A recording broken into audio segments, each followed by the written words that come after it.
Interviewed Sylvia Mongu from the BC Black History Awareness Society. What is systemic racism and how can we help stop it in Canada? Systemic racism is policies or practices that we have in place in schools, at work, or that we have in place that oppress, that put barriers for people that are of color or people with disabilities or people that are different to the extreme population. So systemic racism are things that are put in place, laws, system, procedures, policies that are put in system that marginalize people. How can we help prevent systemic racism? By not putting them in the first place, by people complaining and people say, no, this is not fair. What was a historic event that affected racism in Canada? Darcy Island was an island.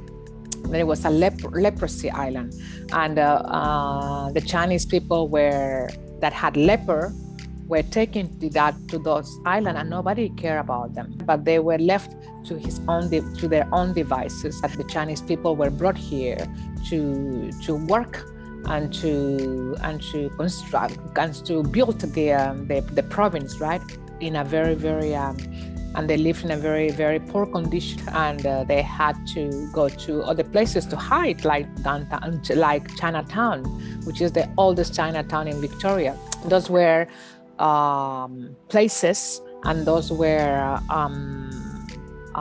environments where they could go and hide from the white people beating them up all the time, right? So that's why Chinatowns, we have Chinatowns came and they became place of protection for them. Are there any significant things that you want the government to change about like racism? There are laws that are against Black people or against any ethnicity, right? What we have in place are systemics, where we have in places that there is not many people or many of color or many people of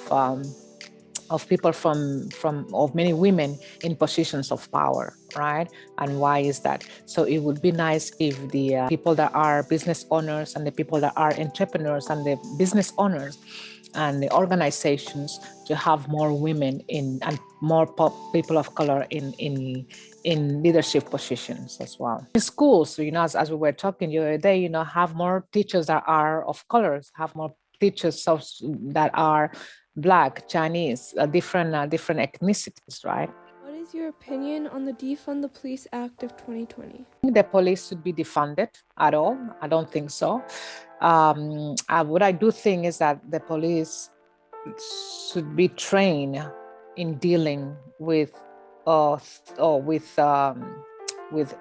mental illness issues, right? Situations should be for the police or for the social workers or people or counselors, people that have the tools to deal with this type of situation, right? I think the police actually, they do more than they share. Police system is a system that is very, it's not very transparent for the rest of the public, and it's very camaraderie, and it's very and the police need to be trained in how to deal with other cultures and other people, right? A lot of training is needed in the police, and a lot of training, a lot of mind changing, different mind setting, but I don't think they should be defunded. No. To distinguish between a person having a gun and a person not having a gun, right? So I think it's a difficult job. I think it's a very dangerous job. I don't think they should be defunded, but I do think that they should be trained. There should be resources for them. Canada is usually perceived as a safe place with little racism compared to the US, but Canada is not immune to racism. Just a couple weeks ago, a Muslim woman was harassed by a man. He became increasingly aggressive and had an issue with her hijab. Your hat shows you're bad. Many problems with racism in Canada, but new laws have been coming into play. For example, on May 2nd, 2022, a new anti-racism data legislation law was put into place. BC is now in partnership with Indigenous peoples and racialized communities to collect intersectional demographic data. This will help break down barriers and better identify interconnectedness issues like employment and healthcare.